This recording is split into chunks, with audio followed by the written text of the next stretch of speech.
오늘은 호세아 개관, 호세아 말씀을 좀 더 자세히 살펴보도록 그렇게 하겠습니다.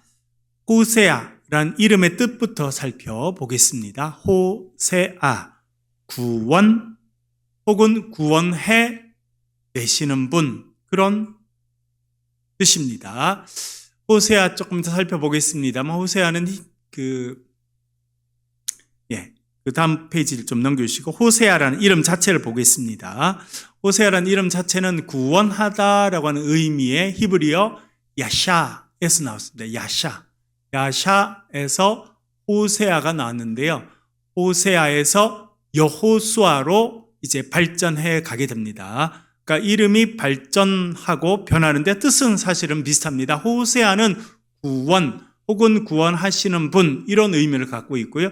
여호수아는 여호수아, 여호와께서 우리를 구원하신다, 그런 의미입니다.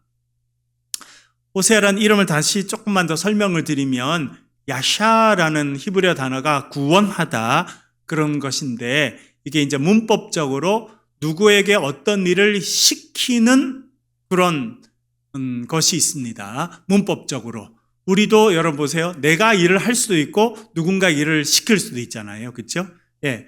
물을 내가 떠올 수도 있고 누구에게 일을 시켜서 물을 떠오게 할 수 있는데, 히브리어로는 히필이라는 문법적인 용어는 뭐냐면 누구로 하여금 뭘 하게 하는 것입니다. 그래서 야샤는 구원하다라는 뜻이고, 이게 호세아가 되면 구원하도록 한다, 구원하도록 시킨다, 그런 의미를 가지고 있습니다. 그래서 짧게는 구원이라는 의미이고, 조금 더 설명하면 구원하게 하시는 분, 구원하게 한다, 그런 의미를 호세아라는 단어 자체가 갖고 있습니다. 그리고 호세아가 여호수아라는 이름으로 바뀌게 되는 것은 성경에 나와 있습니다. 민수기 13장 16절 읽어볼게요. 시작. 이는 모세가 땅을 정탐하러 보낸 자들의 이름이라. 모세가 눈의 아들 호세아를 여호수아라 불렀더라. 아멘. 민수기 13장은 이제 12 정탐꾼을 보내는 그런 과정입니다. 그 중에 호세아라고 한 이름이 있었는데, 이 사람이 나중에 여호수아로 불리는 사람이 됩니다. 왜냐하면 모세가 그의 이름을 호세아였는데 여호수아로 바꿔줍니다. 여러분, 이름이 바뀌는 것은 대단히 중요한 역할을 하게 된다는 것을 알게 되죠. 그래서 12 정탐꾼 가운데 딱 2명만 긍정적인 보고를 합니다. 누구하고 누구입니까? 여호수아와 갈렙만 긍정적인 보고를 하게 되는데, 우리가 이제 그렇게 그가 정탐꾼으로 파송되기 전에 성경이 뭐라 하냐면, 모세가 원래 그 이름이 호세아, 구원하시는 분, 그런 이름을 갖고 있었는데 그걸 여호수아로 바꿔줬다. 그러니까 호세아가 원래 이름이고 여호수아가 나중 이름입니다. 사실은 이름 뜻은 거의 비슷합니다. 여호수아, 우리가 여호수아 할 때도 설명을 드렸습니다만, 그 다음 페이지 띄워주시면, 여호수아는 히브리어고요. 히브리어는 오른쪽에서 왼쪽으로 읽는데 예호슈아 이렇게 되어 있고요. 예호슈아는 예호라고 하는 말과 슈아라는 말이 합쳐졌습니다. 예호는 여호와, 야훼, 사실은 발음은 여호와라기보다는 야훼였다고 생각되는데, 왜냐하면 모음이 없습니다. 자음만 익혀서서 어떤 발음인지 정확하게 알지 못하는 것이 여호와의 이름인데요. 예호는 여호와의 축약형입니다. 그래서 예호하면 여호와라는 뜻이 되고, 슈아는 구원하다, 야샤에서 파생된 단어입니다. 그래서 여호수아라는 말 자체가 여호와께서 구원하신다, 혹은 여호와는 구원이시다, 그런 의미를 가지고 있습니다. 그래서 보면 이름이 이제 발전해 가게 됩니다. 여러분, 오늘도 제가 아까 연세대학에 가서 강의를 하고 강의 마치고 학생 3명이랑 같이 밥을 먹었는데, 늘 이제 가는 식당에 가니까 그 직원이 저를 알아보고, 목사님 오셨어요? 이렇게 인사를 해요. 그래서 학생들이 어떻게 교수님 알아보고 하냐요? 그랬더니 이 사람이 교수님이었어요. 나는 목사님인 줄 알았는데 어느 교회에서 오셨어요? 그러는 거예요. 그래서 그 학생들이 우리는 지금 연대에서 수업하고 왔기 때문에 교수님이라 그런다고. 그래서 저는 목사이기도 하고 교수이기도 하고 박사이기도 하고 타이틀이 많다. 그렇게 이야기를 하게 됐습니다. 그렇죠? 예, 제가 뭐 공부를 해서 목사안수를 받으니까 목사가 되고요. 그렇죠? 공부를 더 해서 박사하게 되니까 박사가 되고, 그 다음에 학교에서 가르치게 되니까 교수라는 타이틀이 하나씩 이렇게 늘어나게 되는 것은 이제 칭호가 바뀌는 거죠. 제 역할이 조금씩 바뀌는 것이다. 그렇게 말할 수 있겠습니다. 자, 이름 바뀐 걸 정리해 볼게요. 첫 번째, 먼저 이름은 뭐였다는 것입니까? 호세아였습니다.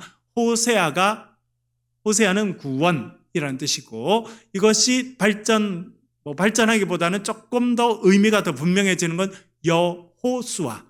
여호와는 구원하신다. 혹은 여호와가 구원이시다. 그런 뜻이고, 여호슈아가 예슈아가 됩니다. 예슈아.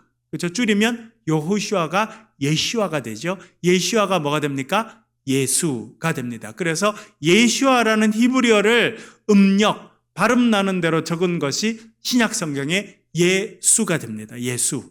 그래서 여러분 마태복음 1장에 보면 처녀가 잉태하여 아들을 낳을 것이고 그 이름을 뭐라고요?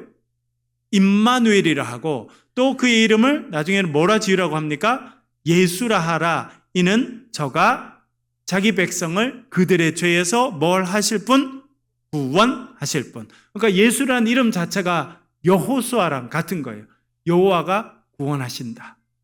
그런 의미를 갖고 있습니다. 그래서 예수라는 말 자체가 여호와께서 구원하신다. 하나님은 우리의 구원이시다. 그런 의미를 가지고 있습니다. 그래서 예수님도 구원하신다. 그래서 구원하러 오시게 되잖아요, 여러분. 지난번에도 우리가 다니엘 이야기할 때 다니엘 이름의 뜻이 뭐였습니까? 네, 지난주는 잘 알았는데 이번 주 되니까 좀 가물가물해진 거죠. 다 은혜로운 분들이에요. 다 기억한다고 더 좋은 건 아닙니다. 적당히 잊어먹으면 또 괜찮은데요. 다니엘은 기억하시면 돼요. 다는 심판한다, 그런 뜻이죠. 니엘, 나의 하나님은 심판자이시다. 제가 지난주 설명 주일날도 말씀드렸지 않았습니까? 나를 심판할 사람은 하나님밖에 없다. 여러분, 얼마나 담대한 믿음의 선언이고 또 우리가 그렇게 살아가야 돼. 나를 심판할 분은 하나님밖에 없다. 근데 호세아라는 이름은 무슨 이름이라고요? 예, 구원하시는 분, 구원하게 하시는 분. 그리고 여호수아는 여호와께서 구원하신다. 그 여호수아라는 이름이 예슈아가 되고 예수가 돼서, 그래서 하나님이 우리를 구원하신다. 그러니까 호세아는 하나님이 우리를 구원하신다 하는 의미와 같다. 짧게는 구원이다. 그런 의미로 이해할 수 있겠습니다. 이 호세아는 북이스라엘의 선지자였습니다. 시대적으로 말하면 여로보암 2세가 다스리던 시대, 주전 750년대부터 주전 722년까지 사역을 했다. 이렇게 생각해 볼 수 있겠습니다. 그래서 우리가 좀 전에 읽었던 호세아 1장 1절은 이렇게 말하지 않습니까? 우시야와 요담과 아하스와 히스기야가 유다 왕이 된 시대. 그러니까 우시야부터 히스기야가 남유다의 왕으로 있을 때 북이스라엘에서는 여로보암 2세라는 사람이 통치를 하게 됩니다. 아주 오랫동안 다스렸고요. 오랫동안 있으면서 엄청난 일을 하게 된 사람이 여로보암 2세입니다. 여러분, 여로보암 1세는 누구입니까? 그렇죠. 예. 북이스라엘의 첫 번째 왕 이름이 무엇입니까? 여로보암입니다. 그래서 첫 번째 나오는 사람과 똑같은 이름을 쓰면 2세가 됩니다. 2세. 여러분, 지금 로마에 가면 로마 교황청이 있습니다. 교황청. 세계에서 가장 작은 나라 중에 하나가 로마 안에 있습니다. 바티칸 시티의 군주는 교황입니다. 교황. 지금의 교황은 이름이 무엇입니까? 예, 교황에 쓰는 교황명은 레오 14세입니다. 그러니까 레오라는 이름을 이때까지 교황이 몇 명 있었다는 거예요? 13명 있었고 자기는 14번째 레오. 이름을 쓰게 된다. 레오, 표범이라는 뜻인데요. 표범. 레오파르트가 표범이라는 뜻이지 않습니까? 그래서 이제 14세가 된 것은 이제 14번째 이름을 쓴다는 것이고요. 여로보암 2세는 첫 번째 왕이 여로보암 1세였기 때문에 여로보암 2세가 됩니다. 여로보암 2세는 주전 750년경부터 722년 이후까지 사역했다고 생각됩니다. 그러니까 여러분, 최근에 우리가 예레미야, 에스겔, 다니엘 이렇게 했는데 그 시대하고는 차이가 많이 납니다. 그러니까 사실은 북 앞으로 올라간 거예요. 여러분, 예레미야 제가 써놨습니다만 언제부터 활동했냐면 예레미야 남유다에 있었고 특별히 예루살렘이 있었죠. 주전 627년부터 예루살렘이 멸망하던 586년 그 뒤까지 상당히 오랫동안 예레미야는 어디서 활동합니까? 활동했던 지역이 어디입니까? 남유다의 예루살렘. 멸망의 마지막 시기, 그리고 심지어 멸망한 이후까지도 하나님 말씀을 전하는 일을 예레미야 감당합니다. 그 비슷한 시대에, 조금 늦지만 비슷한 시대에 바벨론에서 활동했던 선지자 이름은 무엇입니까? 에스겔입니다. 주전 597년에 2차 포로 때 끌려가서 4년 뒤 5년 차 될 때에 부르심을 받게 됩니다. 그래서 주전 593년부터 바벨론에서 활동했던 사람이 에스겔입니다. 그리고 최근에 우리가 묵상했던 다니엘은 주전 605년 1차 포로 때 끌려가서 그때부터 바벨론에서 그가 높은 위치에 오르게 되고 597년, 주전 597년 바벨론이 멸망하고 페르시아 왕국이 되었을 때도 그가 이제 전국의 3명 총리 중에 1명이 올라가는 그런 일들을 하게 됩니다. 그러니까 예레미야, 에스겔, 다니엘, 최근에 우리가 묵상했던 것은 600년, 620년부터 500년까지 이렇게 됐는데 이거보다 이제 호세아는 최소한 예레미야보다도 100년 이상 앞선 150년 정도 앞선 그런 시대의 사람이다 생각할 수 있겠습니다. 그러니까 시대를 훅 뛰어 넘어가서 북이스라엘이 아직 멸망하기 전, 그러나 이제 멸망의 마지막 시기를 달려가던 때였습니다. 재밌는 것은 여로보암 시대 때는요, 최정점을 찍었습니다. 꼭대기를 찍었어요. 그러다 어떻게 됩니까? 쭉 미끄러져서 영적으로 타락하고 지도자들이 제대로 서지 못하고 하는 일들을 반복하면서는 금방 멸망합니다. 그것이 북이스라엘의 모습이었습니다. 남유다도 마찬가지죠. 남유다도 요시야 왕이 엄청난 왕이었죠. 히스기야 다음에 요시야 왕이 가장 괜찮았는데 그의 자녀들이 믿음 가운데 서지 못하니까 금방 타락해서 나라가 멸망하게. 여러분, 나라가 서는 거 어렵지만요, 멸망하는 거는 금방이에요. 바벨론도 그렇게 대단한 나라인데 금방 멸망. 지금 북이스라엘, 남유다도 똑같습니다. 사실은 여러분, 역사는 계속 반복적이거든요. 그래서 우리가 대단히 잘 될 때 대단히 주의해야 됩니다. 왜? 잘 될 때, 지금도 여로보암 2세 때도요, 너무너무 잘 살았어요. 너무너무 잘 살았어요. 그러다가 사람들이 타락합니다. 정신이 파괴되고 신앙을 버리고, 신앙은요, 우리의 삶의 기준과 기본이거든요. 그 기본을 무너뜨리게 되면 어떻게 되느냐? 높이 올라갈수록 빨리 추락하게. 두려운 것은 우리나라가 지금 엄청난 정점에 올랐습니다. 우리 보통 평균으로 따지면 월급이 일본보다 많아졌습니다. 이런 시대가 있었습니까? 없었어요. 지난 100년 동안 우리는 일본을 따라가기 바빴어요. 지난 100년이면 150년 동안 우리는 일본을 따라가고 일본의 식민지가 되고, 식민지에서 벗어나고 6.25 전쟁 한다면요, 일본을 뺏기고 살았어요. 일본의 모든 걸 수입해서 지냈고 일본에 그렇게 지내다가 이제는요, 일본보다 월급을 더 받는 시대가 됐습니다. 한국이 가면 제가 전 세계에서 한국 웰컴하고 한국 사람 좋다고, 한국 문화가 이렇게 올라간 것은 너무나 좋은 일이지만 사실은 이렇게 따지면 엄청난 중요한 시기에 섰다는 것입니다. 이때 신앙이 무너지고 젊은이들의 생각이 무너지고 젊은이들이 잘 됐네, 그냥 편하게 살아도 그냥 되겠네, 이렇게 생각하고 살고 백성들이 그렇게 되면요, 무너지는 건 한순간. 그것은 참 우리가 경고로 받아들여야 되는 말씀이다, 이렇게 생각합니다. 우리가 성경을 봐야 되는 이유도 그렇고 역사를 공부해야 되는 이유도요. 그런 것에 있습니다. 여로보암 2세 시대의 북이스라엘 제가 설명을 좀 자세히 드려보겠습니다. 저도 이번에 열심히 준비해 봤습니다. 여러분께 말씀드리려고. 북이스라엘 역사의 가장 넓은 영토를 구가하게 됩니다.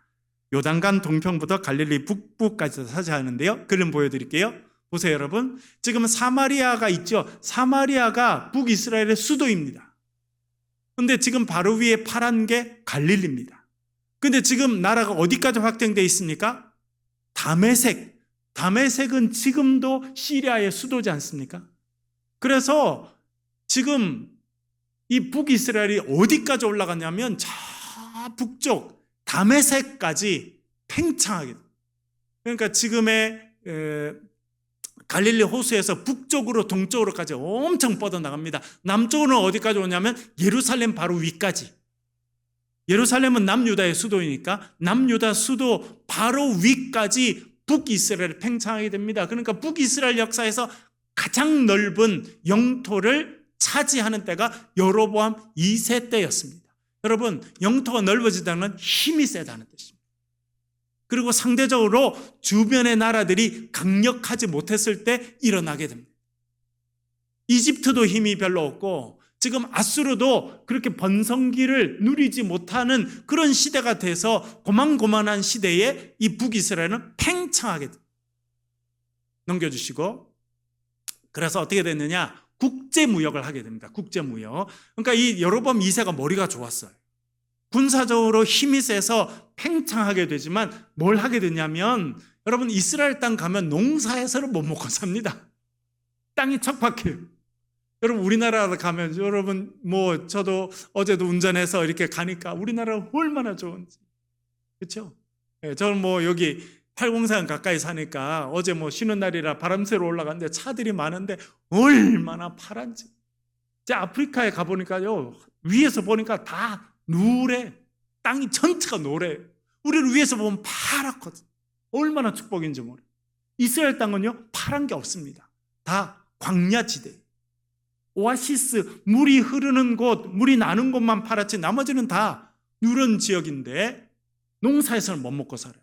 그러니까 뭘 한다는 겁니까? 장사를. 아라비아 반도 황량합니다. 그러니까 뭘 했습니까? 옛날부터? 아라비아 상인이 됩니다. 무역을 하면 엄청난 이익을 챙기게 되는데 살펴볼게요. 국제무역 보여주시고요. 그림 보여주시고.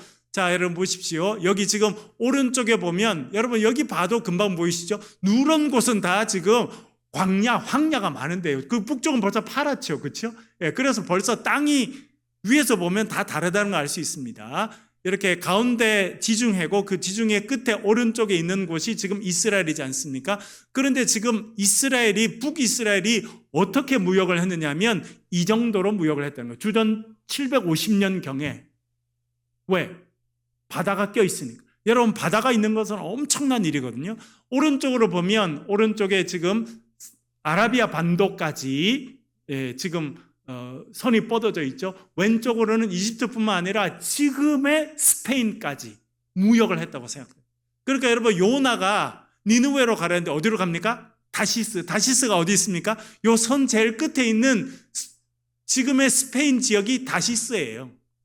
그러니까 북이스라엘이 잘 나갈 때는 끝까지 배를 보내서, 물론 그때는 두로와 시돈과 가까이 지나면서 그 사람들이 주로 무역할 때 같이 했겠습니다만 이렇게 지중해 해변 전체를 다니면서 무역을 하게 됩니다.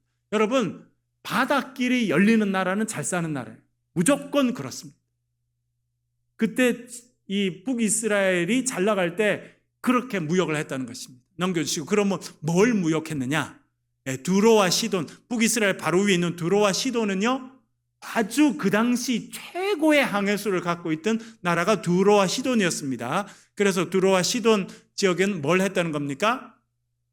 목재는 어디서 갖고 왔을까요? 레바논의 백향목 들어보셨죠? 지금도 레바논 백향목은 세계 최고의 목재인, 그 당시도 그래요. 그래서 목재를 갖고 오고 자색, 염료 중에 제일 구하기 어려운 게 자색, 보라색입니다. 그래서 귀족들만 입었던 거, 그런 염료. 그리고 사치품들을 이제 전 세계에서 수입해 들어오고, 아람과 아수르 지역은 직물, 금속, 농산물, 애굽하고는요 말, 금, 상아는 어디서 납니까 여러분? 아프리카에서만 납니다. 그래서 그것이 아프리카에서 이집트로 가게 되고 이집트에서 다시 북이스라엘로 흘러갔다 생각됩니다. 그 다음에 넘겨주시고요.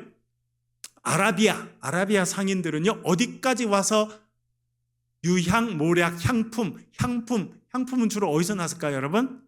인도에서 났습니다. 인도.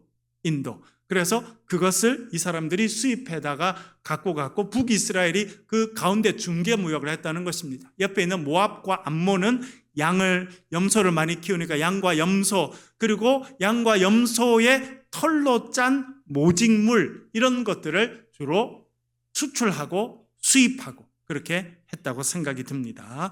여러분, 우리나라도 무역이 어마어마합니다. 인천에 가보시고 특별히 부산에 가보시면요, 부산 항 가보셨죠? 항이 어마어마하게 크고 컨테이너 싣는 것들이 쫙 있어요.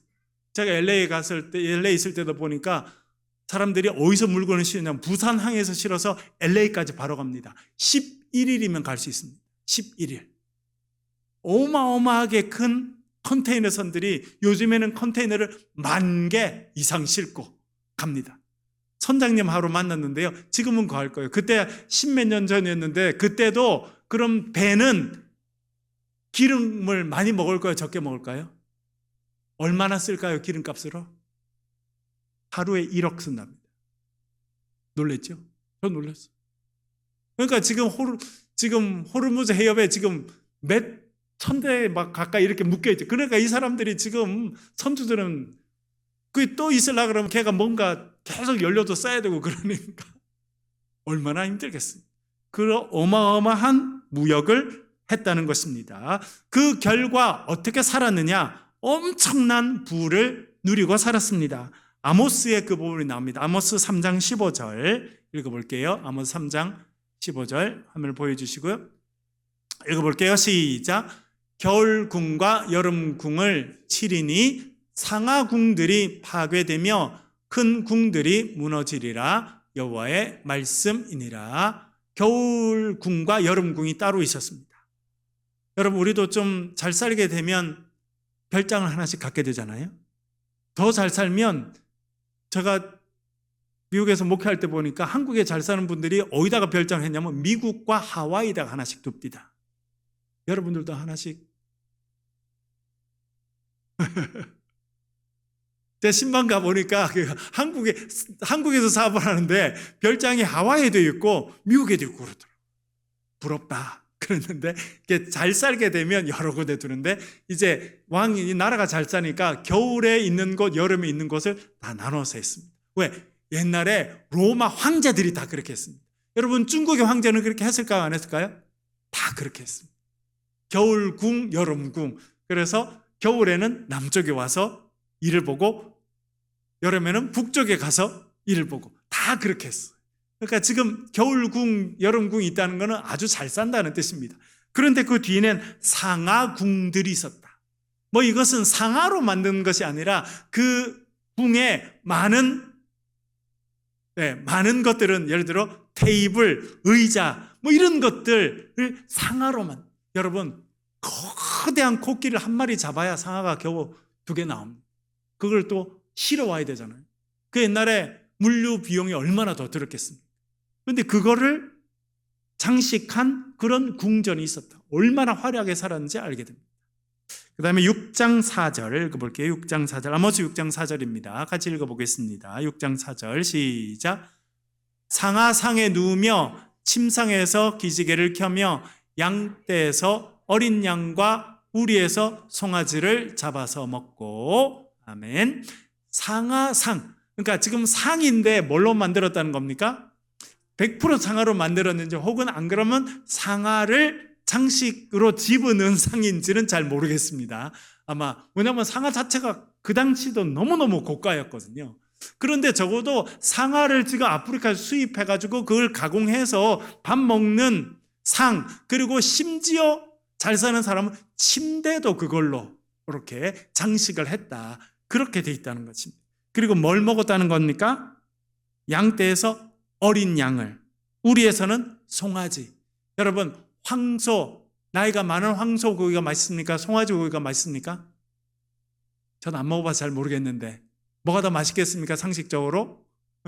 그렇죠? 네.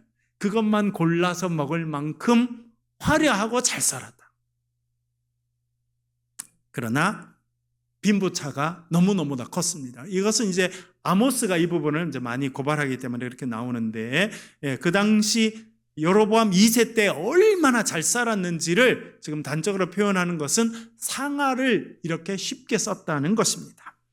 호세아의 아내와 아이들 이야기를 다시 한번 해보겠습니다. 첫 번째 아내의 이름은 고멜입니다. 호세아 1장 2절 3절 읽어보겠습니다. 같이 읽겠습니다. 시작. 여호와께서 호세아에게 이르시되 너는 가서 음란한 여자를 맞이하여 음란한 자식들을 낳으라. 이 나라가 여호와를 떠나 크게 음란하니라 하시니. 아멘. 예, 제가 아까 그림을 좀 더 준비했었는데 그걸 못 보여드린데 집사님 앞으로 가셔가지고 다시 한번 좀 보여주시죠. 앞에 제가 그림 여러 개 넣어놓은 거 있지. 아까 그 위로 올라가셔가지고 그 무역했던 그 지도 그다음 거기부터 좀 뒤를 좀 보여주시죠. 여기 그 다음인가요? 예, 여기 이렇게 무역을 하게 됐습니다. 그 다음 넘겨주시고요. 네, 그 다음에요. 이제 이스라엘 평야, 조금 이따 이스라엘이 나올 건데 이스라엘 평야가 이렇게 생겼습니다. 그러니까 이스라엘이라는 곳이 평야인 거 보이시죠, 여러분? 그리고 지금 왕궁이 있었던 터가 있는 거 보이시죠? 이따가 우리가 아합, 이세벨 이렇게 할 때 이 사람들이 이스라엘에 살았습니다. 이스라엘이라는 평야 가운데 궁전을 짓고 살았는데 그 터가 이렇게 있다는 거 보여드리고요. 또 넘겨주시고, 그리고 여로보암이 얼마나 잘 살았는지 자기 얼굴을 새겨서 동전, 뭘로 만들었겠습니까? 금으로 만든. 예. 잘 나가는 때는 잘 나가는 사람이 자기의 얼굴을 새긴 금화를 만들게 돼 있습니다. 그래서 그 모습이 지금도 있다는 것이고요. 넘겨주시고, 예, 그 다음에 요거는 인장입니다. 인장은 왕의 이렇게 반지로 끼고 있던 것을 이렇게 공식 문서가 있으면 왕만 끼고 있는 겁니다. 이게. 그래서 요거를 탁, 지금 진흙 같은 데다가 요거를 탁 찍으면 이렇게 되겠죠. 그래서 공식 문서는 전부 다 이것을 찍어야 돼요. 이거를 분리라고 말합니다. 전문적인 용어로 분리. 그래서 이렇게 생긴 자체를 분리라고 그래요. 고고학에서는. 그래서 이게 많이 남아 있습니다. 이건 뭐냐면 그 나라가 그만큼 강력했다는 것이고, 왕이 명령을 하면 왕의 명령을 다 이제 서기관들이 적으면 두루마리로 둘둘 말아서 그 끝부분은 이렇게 생긴 거를 탁 도장을 찍어서 보내면 이게 왕이 내린 친문서구나 하는 것을 알게 됩니다. 그래서 이게 뭐가 새겨 있었냐면, 넘겨주시고, 이렇게 사자. 여러분, 바벨론도 엊그제 배우니까 특징이 뭐든가요? 날개 달린 사자죠. 얘도 사자인데 뭐가 위에 갈기가 아주 크게 달려있는 사자. 예, 요것을 이제 북이스라엘에서도 자기들의 상징으로 사용했다는 것입니다. 네, 아까 이걸 보여드렸어야 했는데 넘어가서 다시 한번 말씀드렸습니다. 그래서 하나님께서 이제 그 호세아에게 말씀하실 때 너는 가서 음란한 여자를 아내로 택해라. 참 얼마나 힘든 일이었는지. 그렇죠? 근데 왜 하나님은 그렇게 하라고 말씀하십니까? 이스라엘 백성들이 그렇게 잘 살고 화려했는데 영적으로는 타락합니다. 여러분, 거의 다 이런 형태를 갖게 됩니다.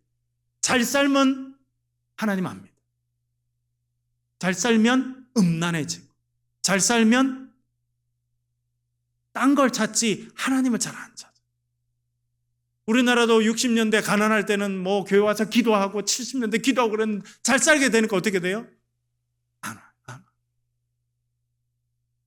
그게 대부분의 나라에서 일어난 일이고, 그것이 아주, 그러니까 경제적으로 아주 부유한데 종교가 없고 사상이 따라가지 못하면 어떻게 됩니까? 사람들이 다 말초적으로 따라가서 음란한 거, 자극적인 거, 그런 거에 넘어가게 돼요. 다 그렇습니다, 역사. 그러면 어떻게 됩니까? 종교가 무너지고 정신이 무너지면 어떻게 돼요? 다 윤리가 무너지게 돼 있고 그러면 사회 자체가 무너지는 단계로 가게 돼 있다는 것입니다. 그래서 하나님께서 그에게 고멜, 음란한 여자를 선택해라. 왜? 이스라엘 백성들이 그렇다는 것입니다. 그래서 경고를 보여주시는데 경고는 자녀들의 이름을 통해서 보여주십니다. 자녀들이 나오죠. 첫 번째 아들 이름이 뭡니까? 이스르엘. 예, 이스르엘이라고 하는 단어 제가 이렇게 풀어놨는데요. 예, 차라라고 하는 단어와 엘, 그래서 이스르엘 이렇게 됩니다. 왜냐하면 차라는 심는다, 뿌린다, 흩는다 그런 의미를 갖고 있는 단어인데요. 요거는 두 가지로 해석이 가능합니다. 긍정적인 것과 부정적인 것이 있습니다. 긍정적으로 해석하면 그 다음 페이지 넘겨주시고요. 하나님께서 어떻게 한다? 하나님께서 심으신다. 하나님이 심으시니까 하나님이 보호하시고 자라게 하신다. 여러분, 우리 손으로 심은 건 우리가 물도 주고 지켜주고 자라게 합니다. 하나님이 심으시면 하나님이 보호하시고 자라게 하십니다. 부정적으로 되면 차라라고 하는 단어가 흩는다라는 뜻이 있어서 어떻게 됩니까? 하나님께서 흩어버리신다, 하나님께서 무너뜨리신다, 그런 이름을 이 이스라엘이라는 이름 자체가 가지고 있습니다. 그리고 이 이스라엘은 잘 아시는 대로 이세벨과 연결되어 있습니다. 그 부분 읽어볼게요. 열왕기상 21장 15절 읽겠습니다. 시작. 이세벨이 나봇이 돌에 맞아 죽었다 함을 듣고 이세벨이 아합에게 이르되 일어나 그 이스라엘 사람 나봇이 돈으로 바꾸어 주기를 싫어하던 나봇의 포도원을 차지하소서. 나봇이 살아있지 아니하고 죽었나이다. 아까 보여드렸던 그 이스라엘 평야에 나봇이라는 사람이 포도원이 있었는데 아합이 그걸 갖고 싶어요. 그런데 용기를 못 내니까 어떻게 했습니까? 이세벨이 사람들을 돈 주고 사서 거짓말을 시켜서 나봇을 쳐 죽여버립니다. 그래서 그것을 차지하라. 그래서 이스라엘은 선량한 시민이었던 나봇의 피가 뿌려진 곳이 이스라엘입니다. 그것이 큰 범죄였고요. 그래서 불행한 일이 계속 이스라엘에서 일어납니다. 열왕기하 9장 32절 33절 읽어보겠습니다. 시작. 예후가 얼굴을 들어 창을 향하고 이르되 내 편이 될 자가 누구냐 하니 두어 넷이가 예후를 내려다 보는지라 이르되 그를 내려 던지라 하니 내려 던짐에 그의 피가 담과 말에게 튀니라. 예후가 그의 실체를 밟으니라. 참 끔찍한 그런 부분인데 누구를 지금 밖으로 던졌다는 겁니까? 이세벨을 높은 성에서 밖으로 던져버렸더니 그 땅에 떨어져서 그의 피가 사방으로 튀게 되고 예후가 탔던 말이 그 시신을 밟게 됩니다. 그래서 나봇의 피가 흘렀던 그 이스라엘에 이 나봇을 죽인 이세벨의 피도 그게 흐르게 된다. 그래서 이스라엘이라고 하는 것은 하나님을 제대로 섬기지 않았던 아합과 이세벨의 피가 묻은 그처럼 하나님의 심판이 임할 것이다 라고 하는 것이 이스라엘이라는 이름이 갖고 있는 심판의 이미지입니다. 그래서 첫 번째 아이는 이스라엘, 하나님께서 이세벨을 그렇게 무참히 심판하시듯이 너희들을 심판하실 거다는 경고입니다. 두 번째 아이는 딸입니다. 루하마입니다.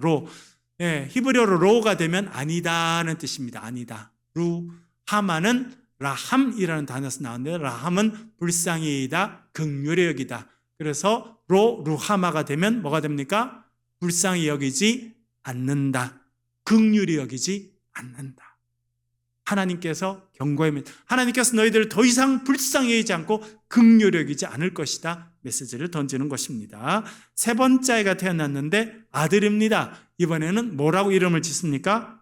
로암미. 말씀드리는 로는 부정어입니다. 로가 붙으면 암미는 암은 백성이라는 뜻이고 미가 붙으면 나의 백성이 됩니다. 근데 로가 붙었으니까 로암미 하면 나의 백성이 아니다. 여러분 얼마나 충격적인 이야기입니까? 뭐라고 말하는 건 마찬가지예요. 자식이 있는데 자식이 말을 안 들어. 그러니까 아버지가 뭐라는 거예요? 오늘부터 너는 내 자식 아니다 하신 거예요. 자식이 아니게 되면 어떻게 됩니까? 보호받지 못하고 상속자가 될 수 없고 완전히 버림받은 인생이 됩니다. 이스라엘 백성들에게 그렇게 경고하시는 것입니다. 핵심 구절을 4장과 6장에서 찾아볼게요. 호세아 4장 1절과 6절 같이 읽어보겠습니다. 오늘 아침에 묵상했던 말씀인데요. 같이 읽어볼게요. 시작. 이스라엘 자손들아 여호와의 말씀을 들으라. 여호와께서 이 땅 주민과 논쟁하시나니 이 땅에는 진실도 없고 인애도 없고 하나님을 아는 지식도 없고 내 백성이 지식이 없으므로 망하는도다. 내가 지식을 버렸으니 나도 너를 버려 내 제사장이 되지 못하게 할 것이요 내가 내 하나님의 율법을 잊었으니 나도 내 자녀들을 잊어버리리라. 아멘. 진실이 없다는, 다 거짓말을 하는 거지 진실함이 없다. 여러분, 정신적으로 무너지면 사람이 거짓말을 하게 돼 있습니다. 거짓말.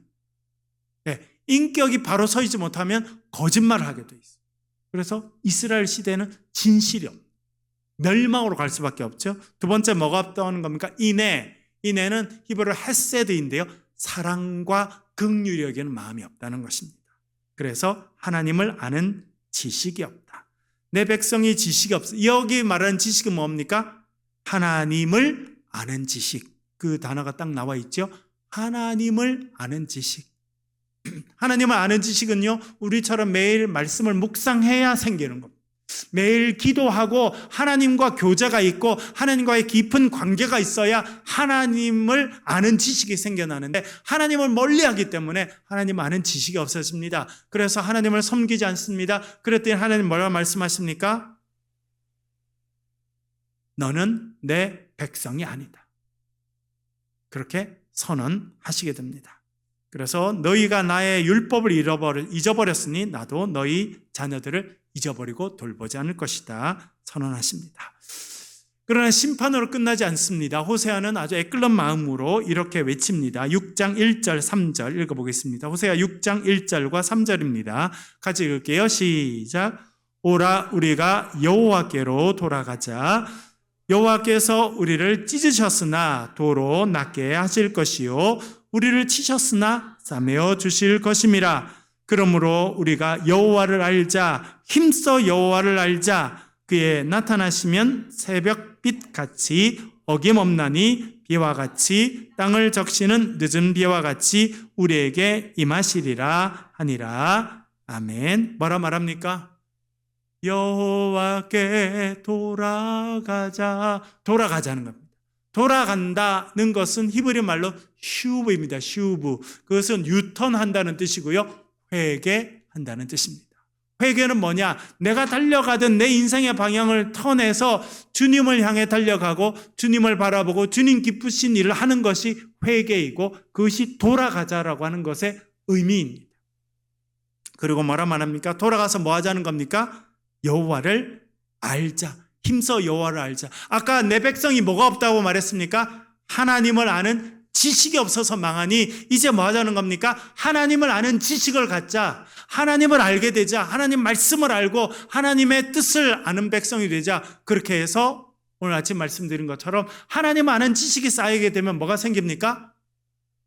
분별력이 생깁니다. 분별력. 여러분, 이 시대에 필요한 것이 그것입니다. 전쟁의 시대를 살고 있습니다. 앞으로 어떻게 일이 될지, 이 전쟁이 끝날지 안 끝날지, 그 다음 단계로 갈지 알 수 없는 불안한 시대를 살고 있습니다. 우리에게 필요한 것이 무엇이냐면 하나님을 아는 지식이 우리 가운데 쌓여서 그 지식을 통해서 분별력을 알게 되고 지혜를 알게 되는 것입니다. 여러분, 여호와를 갈망하시고 여호와를 아는 지식이 우리 가운데 삶의 지혜와 분별력이 되는 복된 인생이 되시길 주의 이름으로 간절히 축원합니다.